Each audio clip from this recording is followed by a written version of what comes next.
بسم اللہ الرحمن الرحیم وبہ نستعین الحمد للہ رب العالمین والصلاة والسلام علی سید المرسلین وعلی آلہ وصحبہ اجمعین ومن تبعہم بإحسان الی یوم الدین اعوذ باللہ من الشیطان الرجیم بسم اللہ الرحمن الرحیم اللہ لا الہ الا هو الحی القیوم لا تأخذہ سنۃ ولا نوم۔ سامعین کرام، الحی القیوم کے معنی اور مفہوم پر ہماری کافی کچھ گفتگو ہو چکی ہے، لیکن اس بحث کو آگے بڑھاتے ہوئے اس کے معنی کی اپنی حد تک ہم تکمیل کریں، کیونکہ بعض گوشے ابھی تک باقی ہیں۔ سرسری طور سے ہی ہم انشاءاللہ ان گوشوں کو سمیٹنے کی کوشش کریں گے۔ الحی القیوم کے بارے میں آپ نے یہ جانا کہ یہ دونوں نام اتنے جامع معنی اور مطالب کو اپنے اندر سمیٹے ہوئے ہیں کہ سارے اسماء و صفات جو قرآن و حدیث میں وارد ہیں ان کے معنی اور مفہوم ان کی طرف لوٹتے ہیں۔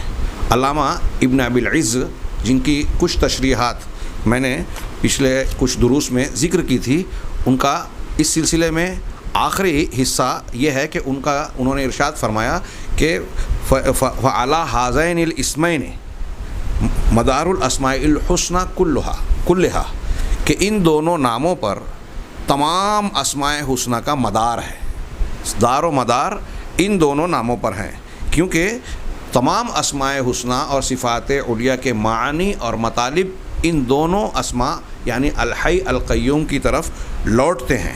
تو آگے وہ کہتے ہیں اس لیے کیسے، پھر سے میں اعادہ کر رہا ہوں جو انشاءاللہ فائدے سے خالی نہیں ہے، کہ اللہ تبارک و تعالیٰ کی حیات، زندگی، یہ تمام صفات کمال جو ذاتی طور پہ ہوتی ہیں، تمام صفات کمال کو مستلزم ہے، لازمی طور سے چاہتے ہیں۔ جب ہم کہہ رہے ہیں الحی تو مطلب لازمی طور سے اس کے اندر تمام صفات کمال ذاتی ضرور ہوں گے۔ آگے ان کا بڑا پیارا جملہ ہے جسے غور سے سننا چاہیے۔ وہ کہتے ہیں کہ ان صفات کمال میں سے کوئی بھی صفت اگر پیچھے رہ گئی، اس میں موجود نہ ہو، تو یہ حیات میں کمی کا باعث ہوگی، زندگی میں کمی کا باعث ہوگی۔ اللہ تعالیٰ کی ذاتی خوبیاں اگر کوئی ایک خوبی بھی کم ہو جائے، اس میں کمی اور نقص آ جائے، تو اس کمی اور نقص کی وجہ سے اللہ تعالیٰ کی زندگی حی ہونے میں کمی آ جائے گی۔ ہاں، تو جب اللہ تبارک و تعالیٰ کی حیات سب سے زیادہ مکمل اور اس میں ہر نقص اور عیب سے دوری پائی جاتی ہے، تو ظاہر سی بات ہے کہ الحی کے جتنے بھی تقاضے ہیں، اس کے پورا ہونے کے لیے جتنی بھی خوبیاں ہونی چاہیے، وہ ساری خوبیاں اللہ تبارک و تعالیٰ کی ذات میں، یا لفظ الحی اللہ کے نام کے اس مبارک نام میں وہ سارے ذاتی صفات کا اثبات موجود ہے۔ جب ہم نے حی کا اثبات کیا تو حیات کے لیے جتنے تقاضے ہیں ان سب کا خود بخود اثبات ہو گیا کہ وہ بھی اللہ کے اندر موجود ہے۔ اور اس میں ہر ایسی خوبی، یہ ایک جملہ جو آگے انہوں نے کہا، ہر ایسی خوبی اور کمال کا ہم نے گویا اثبات کر لیا جو حیات کے لیے ضروری ہے، اور اسی میں ہر ایسی خامی اور نقص کو ہم نے رد کر دیا جو حیات میں کمی پیدا کرتی ہے۔ یعنی جب ہم نے کہا کہ اللہ الحی ہے، تو مثال کے طور پہ الحی کی ضد کیا ہے؟ موت ہے۔ تو اگر موت آ جائے تو الحی نہیں رہے گا۔ تو ہم نے جب یہ کہا کہ وہ الحی ہے، اس کو کوئی فنا اور زوال نہیں، تو گویا موت کو ہم نے رد کر دیا۔ اسی طریقے سے جب ہم نے کہا کہ الحی ہے، اگر ہم یہ کہیں کہ وہ الحی تو ہے لیکن اس کے اندر دیکھنے کی صفت نہیں ہے، علم کی صفت نہیں ہے، تو اس سے اس کے حی ہونے میں کمی آ جائے گی۔ اگر اس کے اندر اونگ اور نیند آتی ہے، یہ بھی حی ہونے میں کمی آ جائے گی، کیونکہ یہ بھی ایک قسم کی غفلت ہے جو زندگی کے کمال کی ضد ہے۔ میں انہوں نے جو جملہ کہا اس کا لفظی ترجمہ کروں تو کچھ لوگوں کی سمجھ میں نہیں آئے گا، اس لیے میں اپنے الفاظ میں تشریح کر رہا ہوں کہ انہوں نے ایک جملہ کہا کہ اثبات کل کمال یزد نفیہ کمال الحیات، کہ اس کا اثبات، حی کا اثبات اور حیات کاملہ تامہ کا اثبات، ہاں یہ اثبات ہے ہر اس کمال کو، ہر اس کمال اور خوبی کا اثبات ہے جس کی ضد کی نفی جس کی ضد کمال حیات کی نفی کرتی ہے۔ یہ میں نے اس کا لفظی ترجمہ کیا۔ مفہوم کیا ہے کہ اللہ تعالیٰ الحی ہے کامل اور مکمل طور پہ، تو اس کے اندر اس کامل اور مکمل حیات کے خلاف میں جو بھی چیز آتی ہے ان سب کی نفی موجود ہے۔ کہ وہ سوتا نہیں ہے، نیند اونگ نہیں آتی، مرتا نہیں ہے، نہ ماضی میں کبھی عدم تھا، نہ مستقبل میں کبھی عدم ہوگا، کوئی ایسی چیز اس کے اندر نہیں ہے جو حیات میں کمی پیدا کرے۔ آگے انہوں نے کہا کہ رہا قیوم، تو یہ مشتمل ہے اللہ تبارک و تعالیٰ کے کمال غنا اور کمال قدرت پر۔ یہ دو جملہ کہا شیخ عبدالرزاق صاحب نے، اس کی وضاحت کی جو ہم نے پچھلے درس میں سنی، کہ کمال غنا اور کمال قدرت پر مشتمل ہے۔ کیوں کہ اللہ تبارک و تعالیٰ بذات خود قائم ہے، کسی کے قائم رکھنے کی وجہ سے نہیں، لہٰذا وہ کسی بھی شکل میں کسی بھی طور پر کسی دوسرے کا محتاج نہیں ہے۔ جب بذات خود قائم ہے تو دوسرے کا محتاج نہیں ہوا۔ اسی طریقے سے القیوم کے معنی میں یہ شامل ہے کہ المقیم لغیرہ، دوسرے کو قائم رکھنے والا ہے، دوسرے کو قائم رکھنے والا، سنبھالنے والا، زندہ یا برقرار رکھنے والا ہے، تھامنے والا ہے۔ تو آگے انہوں نے کہا فلا قیام لغیرہ الا باقامتہ، تو کسی بھی اللہ کے علاوہ کسی بھی چیز کا وجود اور قیام بغیر اس کو اللہ کے قائم رکھے بغیر نہیں رہ سکتا۔ تو جو بھی چیز قائم ہے وہ اللہ کے قائم رکھنے سے ہے۔ تو انہوں نے کہا کہ یہ دونوں نام بڑی ہی معنوی اور زبردست ایک دوسرے سے جڑے ہوئے انداز میں منتظم ہے، پیروئے ہوئے ہیں۔ یہ دونوں نام ایک دوسرے سے جڑے اور پیروئے ہوئے ہیں۔ یہ بات جو میں نے بیان کی یہ علامہ ابن ابی العز نے شرح عقیدۃ الطحاویہ میں کہی۔ شیخ عبدالرزاق ہی نے اپنی کتاب فقہ الاسماء الحسنی میں الحی القیوم کے معنی اور مفہوم پر گفتگو کرنے کے بعد بعض اقتباسات نقل کیے، میں اسے پیش کرنا چاہتا ہوں۔ وہ کہتے ہیں کہ یہ دونوں نام الحی القیوم جو ہیں یہ اکثر ان حدیثوں میں، سب میں نہیں لیکن اکثر ان حدیثوں میں ان دونوں ناموں کی طرف اشارہ موجود ہے یا ان کا تذکرہ موجود ہے جن حدیثوں میں اللہ کے رسول صلی اللہ علیہ وسلم نے یہ فرمایا ہے کہ ان میں اللہ کا اسم اعظم ہے۔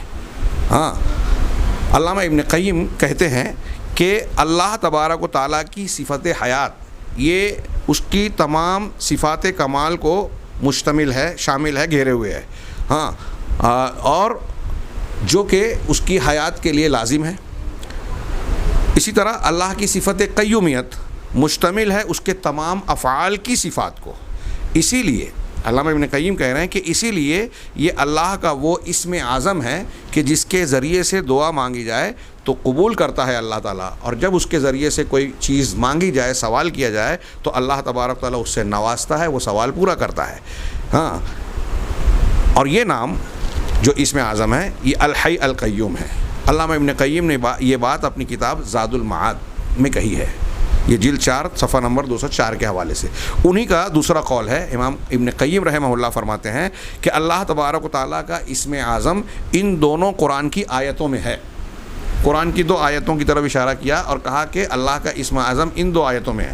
پہلی آیت آیت الکرسی ہے جس کی شرح اور تفسیر ہم پڑھ رہے ہیں۔ دوسری آیت سورہ آل عمران کی ابتدائی آیت ہے، وہاں بھی تقریباً یہی الف لام میم اللہ لا الہ الا هو الحی القیوم، یہ پہلی ابتدائی آیتیں سورہ آل عمران کی ہے، اس میں بھی یہ دونوں نام اکٹھا آئے ہوئے ہیں۔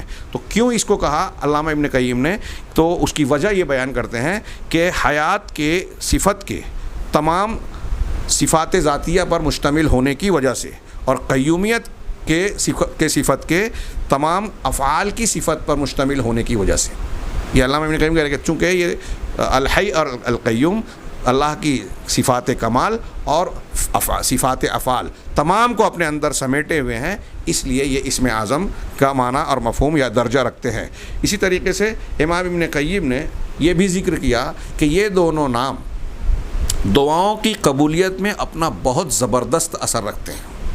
آج کے درس میں خاص اس کی طرف توجہ دلانا چاہتا ہوں کہ جہاں یہ دونوں نام اور اس کے معنی اور مفہوم ہمارے دل و دماغ میں اللہ تبارک و تعالیٰ کی توحید، اس کی عظمت و کبریائی کو مضبوط بناتے ہیں، ایمان کو پختہ کرتے ہیں، اللہ کی معرفت دلاتے ہیں، وہاں ایک چیز، ایک فائدہ بندگی کے اعتبار سے یہ ہے ان دونوں ناموں میں کہ ہم جب اللہ تعالیٰ سے دعائیں کرتے ہیں اور یہ چاہتے ہیں کہ اللہ تعالیٰ ہماری دعاؤں کو شرف قبولیت بخشے، جو چیز ہم مانگ رہے ہیں اس کو پورا کرے، تو ان دعاؤں کی قبولیت کے لیے جو بہت ساری چیزیں بیان کی گئی ہیں، وسیلے بیان کیے گئے ہیں، ذریعے کہ ان چیزوں کے ذریعے سے دعا کی قبولیت کا امکان زیادہ ہوتا ہے، تو اس میں سے ایک چیز اللہ کے اسماء حسنی کا حوالہ دینا، ان کا وسیلہ لگانا ہے، اور ان میں سے بعض نام دوسرے ناموں کے مقابلے میں زیادہ اہمیت رکھتے ہیں۔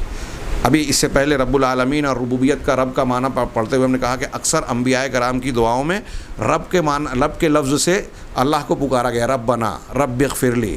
تو اس لیے کہ رب کے معنی میں حاجت اور ضرورت اور اللہ تبارک و تعالیٰ کی تربیت اور نگرانی والا مفہوم شامل ہے کہ وہی سب کچھ کرتا ہے. اس لیے اس کا حوالہ جب ہم نے دیا تو سارے وہ کام جو ہماری ضرورت سے متعلق ہیں وہ اللہ تعالیٰ کی طرف ہم منسوب کر رہے ہیں کہ وہ تیری ہی صفت ہے، تو ہی کر سکتا ہے.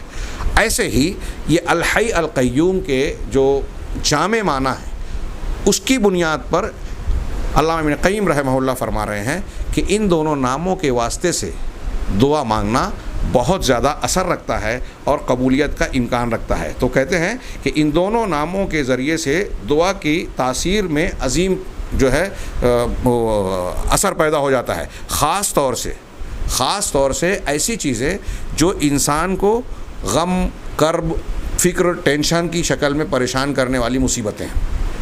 آج کون سا انسان ہے، کون ہے جو اسیر تفکرات نہیں؟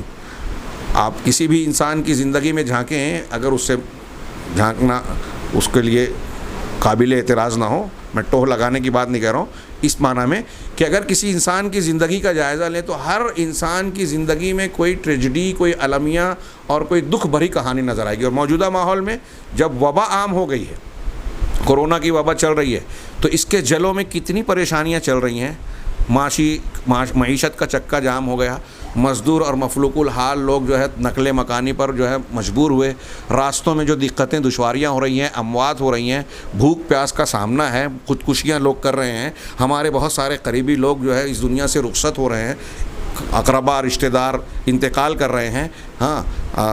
اسباب جو بھی بنے یہ سب کچھ اللہ کے فیصلے اور مشیت کے مطابق ہو رہا ہے. تو ایک مصیبت، پریشانی اور پوری دنیا پر ایک مصیبت کا سایہ نظر آتا ہے. ایسے میں اگر ہم چاہتے ہیں، علامہ ابن قیم کے اس جملے کی روشنی میں کہہ رہا ہوں کہ خاص طور سے ایسی چیزوں کو مانگنے میں جو انسان دکھ، پریشانی اور مصیبت، کرب اور غم کی شکل میں سامنا کرتا ہے، جن کا ان کو ہٹانے، ان کو دور کرنے کے لیے اگر اللہ سے دعا مانگ رہا ہے تو ایسی دعاؤں کی قبولیت کے سلسلے میں الحی القیوم کے ناموں کا واسطہ، وسیلہ لگانا بہت ہی اثردار ہے، بہت ہی مفید ہے. چنانچہ علامہ ابن قیم کہتے ہیں کہ وفی تاثیر قول ہی، اس قول کی تاثیر کے بارے میں جو اللہ کے نبی صلی اللہ علیہ وسلم سے مروی ہے کہ یا حی یا قیوم برحمتی کا استغیث، یہ الگ سے بھی ایک روایت میں ہے کہ اس کے ذریعے سے اگر کوئی دعا کی جاتی ہے تو قبول کرتا ہے اللہ تبارک تعالیٰ. اس پر کچھ کلام بھی کیا ہے لیکن شواہد کے ذریعے سے وہ قبولیت کے درجے تک پہنچتی ہے محققین کے نزدیک. دوسرا یہ کہ صبح شام کے اذکار میں بھی ہمیں جو دعائیں بتائی گئی ہے اس میں بھی یہ کہا گیا ہے ایک دعا کے ٹکڑے کے طور پہ یا حی یا قیوم برحمتک استغیث اللہم اصلح لی شانی کلہ ولا تکلنی الی نفسی طرفۃ عین. کتنی جامع دعا، چند الفاظ میں معنی کے سمندر سمٹے ہوئے ہیں کہ اے حی و قیوم، تیری رحمت کے ذریعے سے میں تیری مدد چاہتا ہوں، تیری رحمت کے واسطے سے، ناموں کا واسطہ پھر رحمت کی صفت کا، میں تیری فریاد، تیرے جناب میں فریاد کر رہا ہوں، مدد مانگ رہا ہوں. اللہم اصلح لی شانی کلہ، کہ اے اللہ میرے سارے حالات کی اصلاح کر دے. کتنی جامع، ایک جملے میں ساری باتیں آ گئی جو آپ سے متعلق ہے، دعا مانگنے والے کے معاملات سے متعلق ہے، زندگی سے متعلق، کہ میرے جتنے بھی معاملات ہیں سب کی اصلاح کر دے. ولا تکلنی الی نفسی طرفۃ عین، اس میں بندے کی عاجزی، بندگی اور اللہ تبارک و تعالیٰ کے سامنے اپنی بے بسی اور تذلل کا بھی اظہار ہے کہ مجھے خود میرے نفس کی طرف آنکھ جھپکنے، پلک جھپکنے کی مدت تک کے لیے بھی مجھ کو میرا معاملہ میرے حوالے مت کر، تو اس کی ذمہ داری اٹھا لے پروردگار. خیر یہ تو آگے میں نے دعا نقل کی. علامہ ابن قیم کے جملے میں صرف اتنا ہے یا حی یا قیوم برحمتک استغیث. اس جملے کی تاثیر کے بارے میں وہ کہتے ہیں کہ کسی بیماری کو دفع کرنے میں اس جملے کی بہت زبردست مناسبت ہے. آپ اگر بیمار ہیں، کورونا وائرس سے متاثر ہو گئے ہیں، یا آپ کے گھر کا کوئی آدمی متاثر ہے، کسی اور بیماری سے متاثر ہے، سوائن فلو ہو گیا ہے، HIV پازیٹیو آ گیا ہے، یا کوئی اور بیماری ہے، کینسر ہے، شکر ہے، ڈائبٹیز ہے، تو علامہ ابن قیم کہہ رہے ہیں کہ بیماری کو دور کرنے کے اعتبار سے اس کلمے کی بہت زبردست مناسبت ہے. یہ کلمہ اس سے مناسبت رکھتا ہے. عجیب و غریب، مناسبت بدیعہ کہا. اس لیے کیوں کیوں مناسبت ہے اس کے معنی کی؟ اس لیے کہ حیات کی صفت جو الحی میں ہے، حیات کی صفت مشتمل ہے اللہ تبارک و تعالیٰ کی تمام صفات کمال کو، ہاں، اور اس کو مستلزم ہے، اس کو لازمی طور سے چاہتی ہے. اور قیومیت کی صفت مشتمل ہے اللہ تبارک و تعالیٰ کی تمام صفات افعال کو.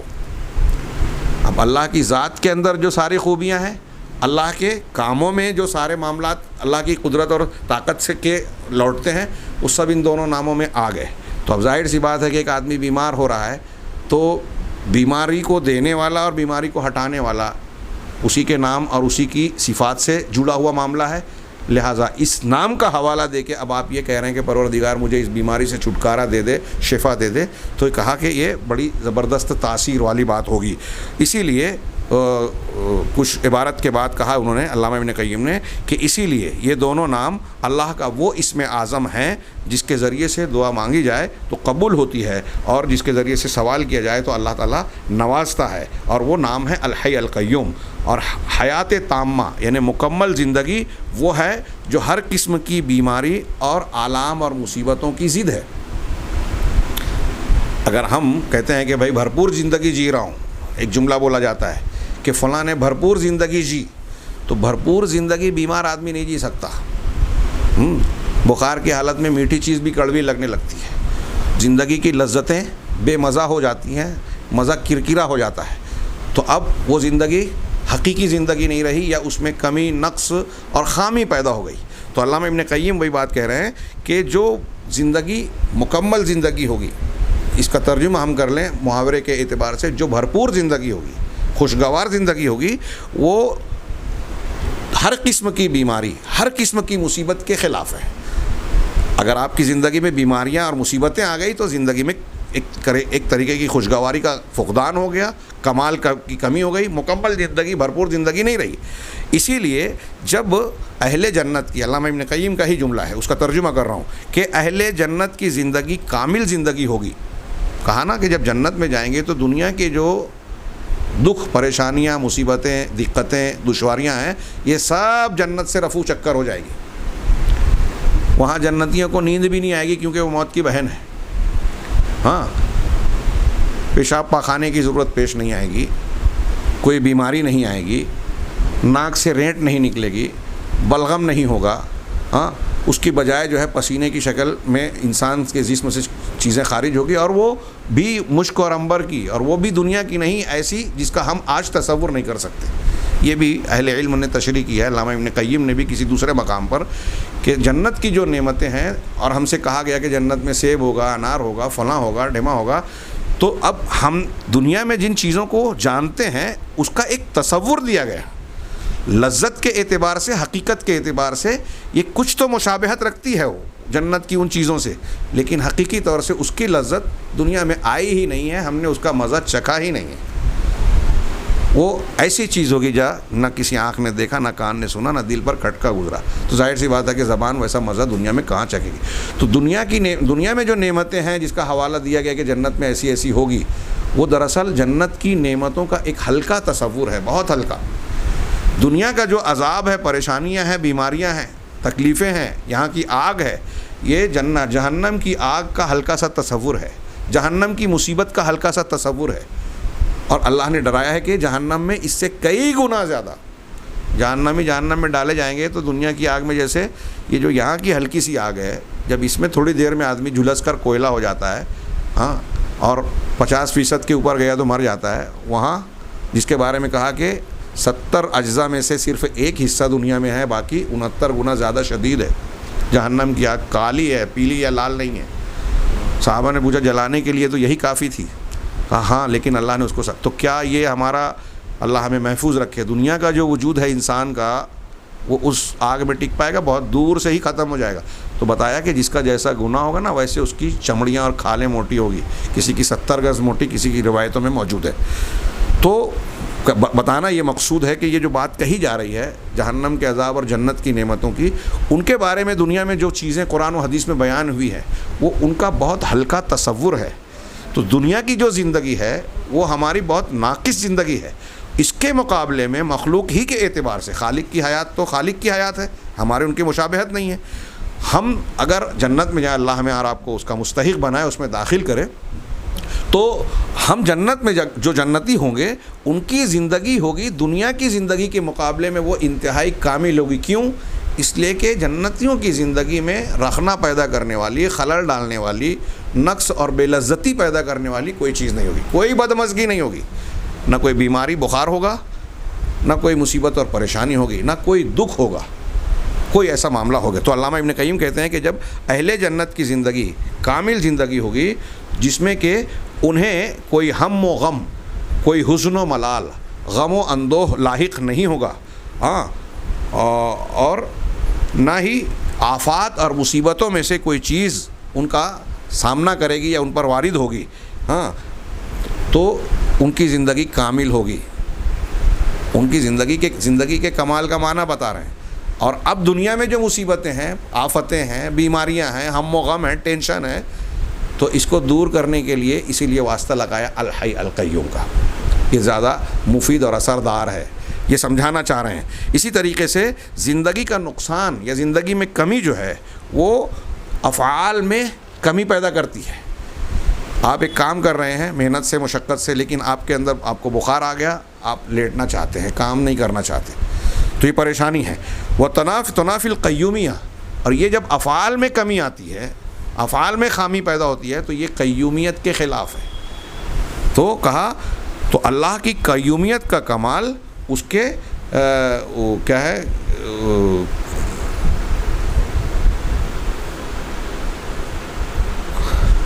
اللہ کی قیومیت کا جو کمال ہے اس کے حیات کے کمال کی وجہ سے ہے. اور جو ذات جو ہے وہ کمال مطلق تام رکھتی ہے، اس کے اندر پوری زندگی ہے، تو اس سے کوئی بھی صفت کمال فوت نہیں ہو سکتی. جس کے اندر پوری حیات ہے اور اس کی حیات کا کمال اس کے قیومیت کے کمال کے ساتھ جڑا ہوا ہے، بلکہ قیوم کا پورا ہونے میں حیات کا پورا ہونا، کامل ہونا ضروری ہے. تو جو ذات ایسی ہے کہ جس کے اندر یہ دونوں چیزیں جڑ جائیں اور دونوں کا کمال موجود ہے، تو وہ کسی بھی طریقے سے اس کے اندر کوئی نقص، کوئی خامی جو ہے کم نہیں ہو سکتی، فوت نہیں ہو سکتی. اور قیوم ایسی ذات ہوگی جس کا لا یتعذر علیہ فعل ممکن، البتہ کہ اس پر، قیوم کی ذات پر کوئی بھی کام کا کرنا کوئی مشکل اور دشوار نہیں. جب اس کے اندر ساری طاقت اور قوت، صلاحیتیں موجود ہے، تو وہ کسی بھی کام کے کرنے سے معذور نہیں ہوگا، کوئی کام کا کرنا اس کے لیے کوئی مشکل نہیں ہوگا. لہٰذا صفت حیات اور صفت قیومیت کے ذریعے سے وسیلہ پکڑنا، علامہ ابن قیم نے کہا کہ انسان کی زندگی کی مخالف چیزوں کو زائل کرنے میں، وہ زندگی کے مخالف موت ہو، کیا کہتے ہیں، بیماری ہو، مصیبت، پریشانی ہو، ان چیزوں کو جو حیات میں نقص پیدا کرتی ہیں ان کو زائل کرنے میں ان دونوں صفتوں کا وسیلہ لگانا بہت بھرپور جو ہے تاثیر رکھتا ہے. اور ایسی چیزیں جو انسان کو نقصان پہنچاتی ہے، اس کی زندگی میں خامی اور خلل پیدا کرتی ہیں، ان کو ہٹانے اور دور کرنے میں، ان سے شفا دلانے میں ان دونوں صفات کی بڑی تاثیر ہے. آگے کہتے ہیں کہ آخر میں آخری حصہ نقل کرتے ہیں کچھ عبارت کے بعد کہ مقصود یہ ہے کہ اللہ کے نام الحی اور القیوم کی ایک خاص تاثیر ہے دعاؤں کے قبول ہونے میں اور تکلیف اور مصیبتوں کو دور کرنے میں. ایک بندہ، ہم اور آپ آج کتنی پریشانیوں، الجھنوں، افکار اور ٹینشن کے شکار رہتے ہیں. کوئی بھی انسان اس سے فارغ نہیں ہے، محفوظ نہیں ہے. ایسے میں اس کے دکھوں پر، زخموں پر مرہم کرنے والا، مرہم کا کام کرنے والا، تسلی دینے والی جو سب سے بہترین چیز ہے وہ اللہ تبارک و تعالیٰ کا ذکر ہے، اس کے اسماء حسنہ ہیں. اور ان میں ایک نمایاں چیز جو ہے اللہ تعالیٰ کے یہ دو نام الحی القیوم ہے، جس کی طرف علامہ ابن قیم نے اشارہ کیا. اللہ کے نبی صلی اللہ علیہ وسلم سے بعض دعائیں ایسی منقول ہیں کہ آپ نے جو چیز مانگی اس میں ان دو ناموں کا وسیلہ لگایا. اس میں سے سنن ابو داؤد اور حاکم وغیرہ کی روایتیں ہیں. حضرت عبداللہ ابن مسعود رضی اللہ تعالیٰ عنہ سے ایک دعا مروی ہے جو بعض امام حاکم نے کہا کہ شیخین کی شرط پہ ہے، اور علامہ البانی نے صحیح سنن ابو داؤد میں اسے صحیح کہا ہے، جبکہ یہ حدیث ترمذی میں بھی ہے. دعا کیا ہے، روایت کیا ہے؟ حضرت زید جو نبی کریم صلی اللہ علیہ وسلم کے مولا ہیں، زید بن حارثہ، وہ روایت کرتے ہیں کہ انہوں نے رسول اللہ صلی اللہ علیہ وسلم کو یہ فرماتے ہوئے سنا کہ من قال استغفر اللہ الذی لا الہ الا هو الحی القیوم واتوب الیہ ثلاثا غفر له وان کان فر من الزحف. یہ زبردست فضیلت. وہ کہتے ہیں کہ اللہ کے نبی صلی اللہ علیہ وسلم نے کہا کہ جو شخص ان کلمات کے ذریعے سے اللہ تعالیٰ سے معافی اور مغفرت مانگ رہا ہے کہ استغفر اللہ، کہ میں اللہ سے معافی مغفرت چاہتا ہوں. کون اللہ؟ الذی لا الہ الا ہو، وہ اللہ جس کے سوا کوئی معبود برحق نہیں ہے. ہاں، الحی القیوم، اور جو الحی القیوم ہے، زندہ ہے، بذات خود قائم اور پوری کائنات کو تھامنے اور سنبھالنے والا ہے. وہ اتوب الیہ، اور میں اسی کی طرف پلٹتا ہوں، توبہ کرتا ہوں.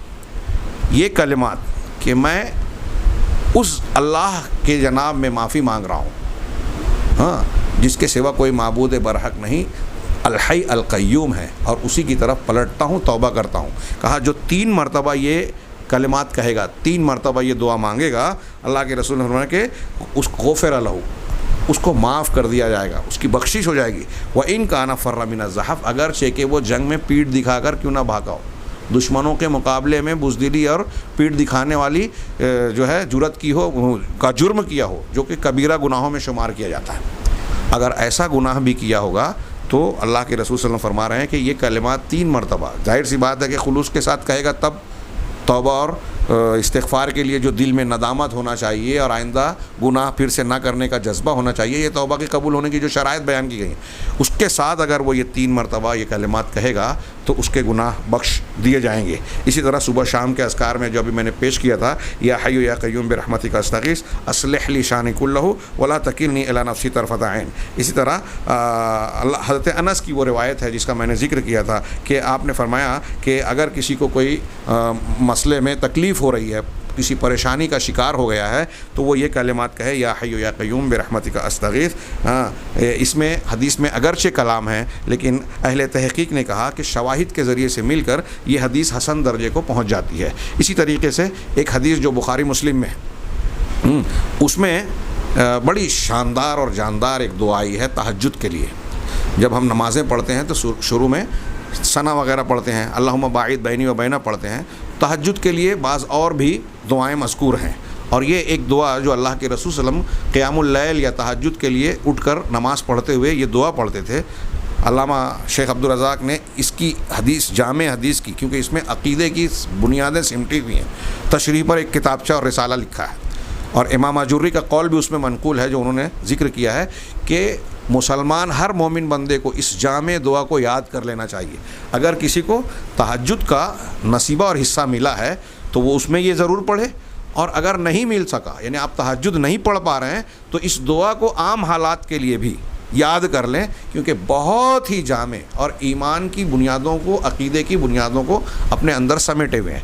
حضرت ابن عباس رضی اللہ تعالیٰ عنہ سے روایت ہے، میں پوری روایت نہیں پیش کروں گا، صرف وہ جملہ جو القیوم کے معنی کی وضاحت کرنے کے لیے یا ذکر کرنے کے لیے، کہ انہوں نے پہلا جملہ کہ اللہ کے رسول صلی اللہ علیہ وسلم جب تہجد کے لیے کھڑے ہوتے تو آپ یہ کلمات کہتے تھے، اللہم لک الحمد انت قیم السماوات والارض ومن فیہن، وَلَكَ الْحَمْدُ أَنْتَ نُورُ السَّمَاوَاتِ وَالْأَرْضِ وَمَنْ فِيهِنَّ وَلَكَ الْحَمْدُ أَنْتَ مَلِكُ السَّمَاوَاتِ وَالْأَرْضِ وَمَنْ فِيهِنَّ. بڑی پیاری دعا. ایک بعض روایت میں وَلَكَ الْحَمْدُ أَنْتَ رَبُّ السَّمَاوَاتِ وَالْأَرْضِ وَمَنْ فِيهِنَّ. بخاری مسلم کی جو روایت نقل کی ان میں، اس میں یہ آخری والا جملہ نہیں. پھر آگے ہے وَلَكَ الْحَمْدُ أَنْتَ الْحَقُّ وَقَوْلُكَ حَقٌّ وَوَعْدُكَ حَقٌّ وَلِقَاؤُكَ حَقٌّ وَالْجَنَّةُ حَقٌّ وَالنَّارُ حَقٌّ وَالنَّبِيُّونَ. یہ پورا لمبی دعا، اور آخر میں اللہ تعالیٰ سے ہر قسم کے گناہ سے معافی طلب کی گئی. تو اس میں جو پہلا جملہ ہے جو بخاری مسلم میں، کہ اے اللہ تیرے ہی لیے ساری تعریف اور حمد ہے، ہاں، تو ہی آسمانوں اور زمینوں کا قیم ہے، قائم رکھنے والا، اور ان کے درمیان جو لوگ ہیں ان سب کو قائم رکھنے والا ہے. یہ قیوم کا ہی معنی لگ بھگ دے رہا ہے، اور اس لیے بھی بلکہ اس کے ہم معنی ہے، کیونکہ اگرچہ ہم اس کو اللہ کا نام نہ کہیں، لیکن دوسری جگہ پہ نسائی کی حدیث اسی دعا میں یہ لفظ قیوم آیا ہے، اللہم لک الحمد انت قیوم السماوات والارض. یہ بھی ایک الگ بحث ہے کہ وہ قیم کو نام مانے نہ مانے، اسماء الحسنی میں ہم گفتگو کریں گے انشاءاللہ، کہ تو آسمانوں اور زمین کا قیوم ہے، قائم رکھنے والا، تھامنے اور سنبھالنے والا ہے۔ تہجد کی دعا میں بھی یہ الفاظ آئے ہیں۔ یہ میں نے چند مثالیں دی کہ نبی کریم صلی اللہ علیہ وسلم سے ثابت شدہ جو مختلف اوراد و اذکار یا دعائیں ہیں، ان میں جہاں دوسرے ناموں کا وسیلہ ملتا ہے وہاں الحی القیوم کا تذکرہ یا استعمال بھی کئی مقامات پر کئی دعاؤں میں ہے، اور ان دعاؤں کی جو فضیلت ہے ظاہر سی بات ہے وہ اللہ کے نام اور اسماء و صفات کے حوالے کی بنیاد پر بھی ہے۔ وہاں جو ہم نے پہلی پڑھی استغفر اللہ الذی لا الہ الا ہو، اس میں اللہ نام ہے، الحی نام ہے، القیوم نام ہے، اور پھر بندے کی بندگی کا اظہار ہے۔ عقیدے کے اعتبار سے اللہ کو ماننا یہ توحید ہے، ہاں، اور بندگی اور انسانیت اور بشریت کے اعتبار سے اللہ تبارک و تعالیٰ کی طرف توبہ کرنا یہ اللہ کا پسندیدہ عمل ہے۔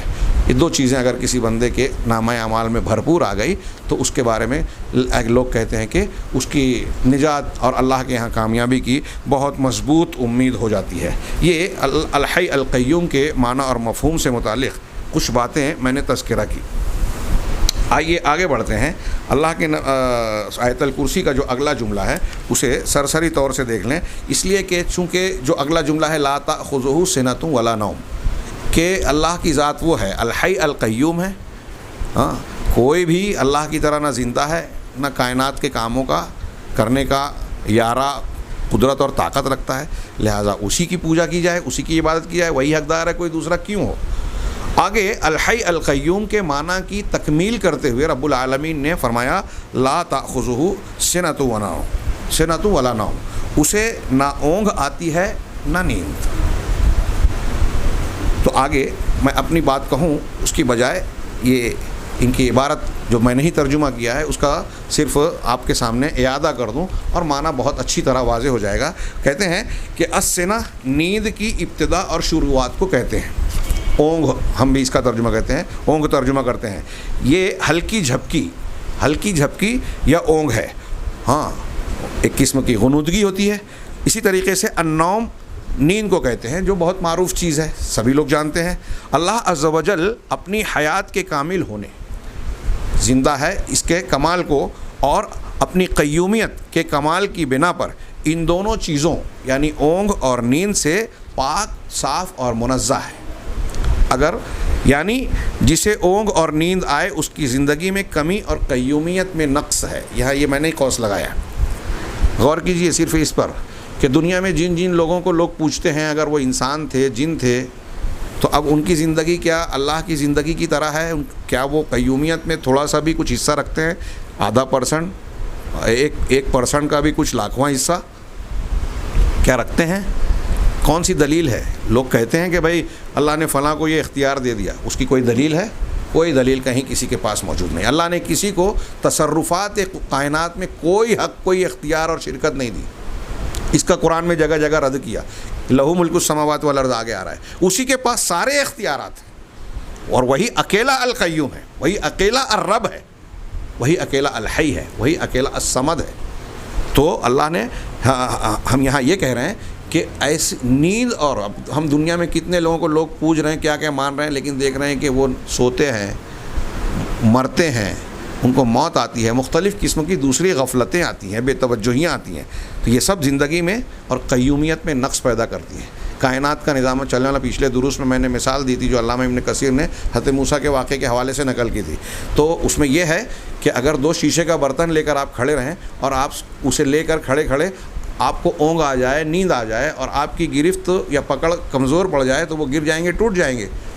تو اس کائنات کے ایک حصے کو، چپے کو، ستاروں سیاروں کو، سارے موجودات کو سنبھالنے والا اگر سو جائے، غافل ہو جائے، تو کیا یہ چیزیں سلامت رہے گی؟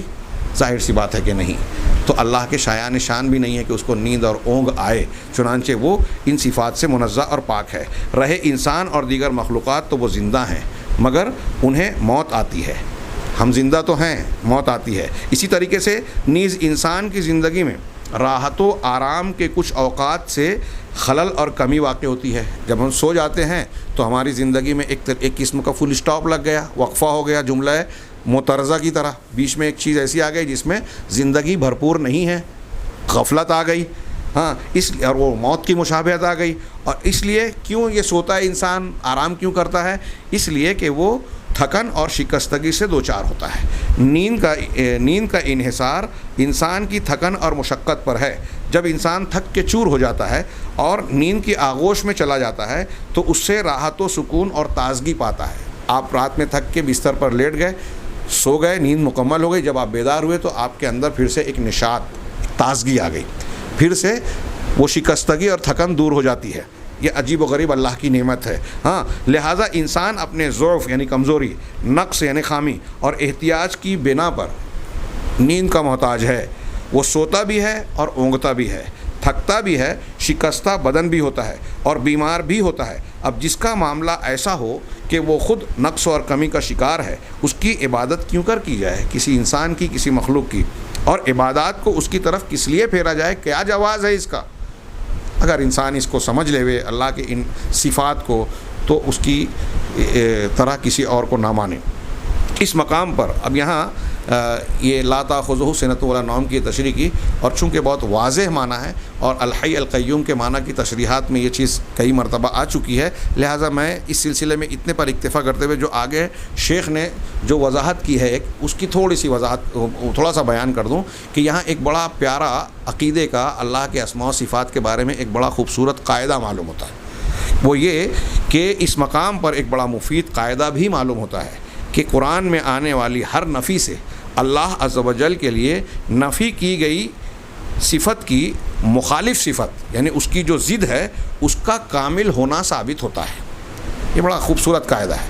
یعنی اگر کسی معاملے میں یہ کہا گیا کہ اللہ ایسا نہیں ہے، اس سلسلے میں کئی دلچسپ ضمنی گفتگو ہو سکتی ہے، وہ اسماء الحسنی کے ضمن میں انشاءاللہ ہم لوگ کریں گے کہ اللہ تبارک تعالیٰ کے یہاں جو اہل بدعت ہے وہ زیادہ نفی کرتے ہیں، اس بات کم کرتے ہیں، اور اہل سنت اور قرآن کا طریقہ یہ ہے، قرآن و حدیث کا، کہ اللہ کی خوبیوں کو تفصیل سے بیان کیا جاتا ہے، نفی میں اختصار اور اجمال سے کام لیا جاتا ہے. اس میں ادب بھی ہے اور اس میں جامعیت بھی ہے. کیسے؟ انشاءاللہ اپنے موقع پر.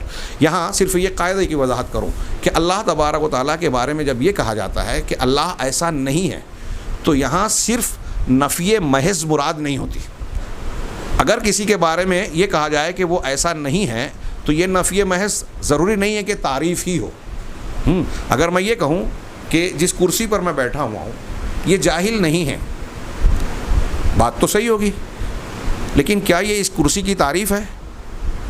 نہیں. اس لیے تعریف نہیں ہے کہ اگر یہ جاہل نہیں ہے تو یہ عالم بھی تو نہیں ہے، تو اس کا جاہل نہ ہونا اس کے لیے قابل تعریف نہیں ہے، کیونکہ اس نہیں سے کوئی خوبی ثابت نہیں ہو رہی ہے. فلاں چیز ایسی نہیں ہے، یہ اس وقت تو خوبی ہوگا جب نہیں کے ساتھ میں کسی چیز کا ہاں بھی ہونا ہو. اگر ہم کہتے ہیں کہ فلاں جاہل نہیں ہے، عالم ہے، تو عالم ہونا صفت ہوگا اور خوبی ہوگی. صرف جاہل کی نفی یا کسی چیز کی نفی اگر نفی محض ہو تو یہ قاعدے کی بات ہے، اصول کی میں نے صرف ایک مثال دی. اگر صرف نفی محض ہو تو اس میں تعریف نہیں ہوگی. تو کون سی نفی میں تعریف ہے؟ جہاں نفی کے ساتھ ساتھ کسی چیز کی، کسی عیب کی، نقص اور خامی کی نفی کی جا رہی ہے کہ ایسا نہیں ہے، تو اس کے مقابلے میں اس کی جو ضد ہے، جو خوبی ہے، اس کا اثبات ہو یا اس کا کمال ثابت ہو. جیسے مثال کے طور پہ ہم یہ کہیں کہ اللہ تبارک و تعالیٰ کی ذات کسی پر کچھ بھی ظلم نہیں کرتی، تو یہاں اللہ کی ذات سے صرف ظلم کی نفی ہی نہیں ہو رہی ہے، بلکہ یہ ثابت ہو رہا ہے کہ اللہ ظلم نہیں کرتا، یعنی عدل و انصاف کرنے میں سب سے کامل ہے، اس میں کوئی نقص نہیں ہے. جب ہم یہ کہتے ہیں کہ اللہ تبارک و تعالیٰ کو کوئی چیز عاجز نہیں کر سکتی، تو اس کا کیا مطلب ہوا؟ کہ اللہ تبارک و تعالیٰ کی پوری قدرت رکھتا ہے.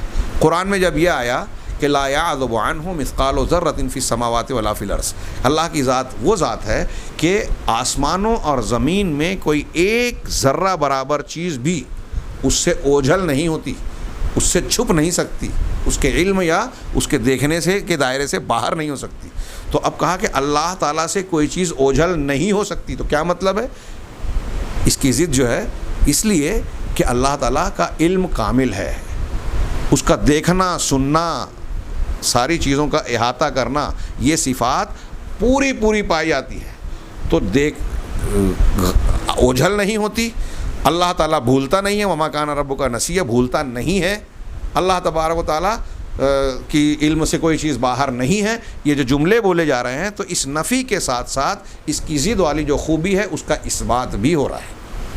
وہی بات یہاں کہہ رہے ہیں کہ اللہ رب العزت کے بارے میں جب بھی کہا گیا کہ وہ ایسا نہیں ہے تو اس کے ضد والی چیز خوبی کے طور پر ثابت کرنا مقصود ہوتا ہے کہ وہ اس میں کمال رکھتا ہے. اللہ جاہل نہیں ہے تو اس میں کامل ہے، کس میں؟ علم میں کامل ہے. اللہ تبارک و تعالیٰ کا کوئی ہمسر نہیں ہے، کوئی اس کے مثل نہیں ہے. یعنی اللہ تعالیٰ کی عظمت، اس کی وحدانیت، وہ اپنے متفرد ہونے میں، عظمت و کمال میں، اپنے جلال اور جمال میں بے مثال ہے، کامل ہے، کوئی اس کے جیسا نہیں ہے. تو اس نفی سے لم یکن لہ کفوا احد سے اللہ تبارک و تعالیٰ کی عظمت و جلال ثابت ہو رہی ہے. تو اسی بات کو انہوں نے بیان کیا. چنانچہ اللہ سبحانہ و تعالیٰ کی ذات سے اونگ اور نیند کی یہاں جو نفی کی گئی ہے کہ لا تأخذہ سنۃ ولا نوم، تو اللہ کو اونگ آتی ہے نہ نیند. اب اس کا کیا مطلب ہوا کہ اس کی حیات، اس کا حی ہونا، اس کی قیومیت یعنی اس کا القیوم ہونا یہ کامل ہے، اس میں کوئی نقص نہیں ہے. جو امام طحاوی کی عبارت ہم نے پڑھی تھی کہ حی لا یموت قیوم لا ینام، کہ وہ زندہ ہے، مر نہیں سکتا، موت نہیں آ سکتی، اور قیوم ہے، اسے نیند اور اونگ نہیں آ سکتی. تو انہوں نے آگے کہا کہ یہ اس کی حیات و قیومیت میں کامل ہونے کی بنا پر ہے. اگر نیند اور اونگ آتی تو وہ اس کے حی و قیوم میں نقص اور کمی ہو جاتی. اللہ کو اگر نیند آ جائے، اونگ آ جائے، تو اس کا مطلب اللہ کی حیات میں اور قیومیت میں نقص آ گیا. چنانچہ جب یہ کہا گیا کہ نیند اور اونگ اسے نہیں آتی تو اس کی مخالف صفت اور خوبی کا کمال اور مکمل ہونا ثابت ہوا، یعنی الحی اور القیوم ہونا. یہ سب کچھ اس کی توحید کے واجب ہونے اور عبادت میں محض اسے تنہا اور متفرد ماننے پر بہت ہی روشن دلائل ہیں. یہ جو باتیں بیان ہو رہی ہیں انتہائی واضح دلیل ہے کہ اللہ کے جیسا کوئی نہیں، وہ اکیلا ہے. توحید صرف اس کی مانی جائے، یہی اس کا حق ہے، کیونکہ ویسا کوئی نہیں. اللہ کے رسول صلی اللہ علیہ وسلم کا ایک ارشاد ہے، عربی کا چھوڑ کر میں صرف ترجمہ پڑھتا ہوں، صحیح مسلم کی روایت، اس سے پہلے بھی اس حدیث کا ذکر ہو چکا کہ اللہ تعالیٰ سوتا نہیں، اور نیند یعنی سونا اس کی ذات کو لائق اور زیبا بھی نہیں. ان اللہ لا ینام ولا ینبغی لہ ان ینام، کہ نیند اس کے لائق بھی نہیں ہے. وہ انصاف کا ترازو جس کے لیے چاہے پست کرتا ہے، ترازو کو کہ پلڑے کو جھکاتا ہے، اور جس کے لیے چاہتا ہے بلند کرتا ہے، اوپر کرتا ہے.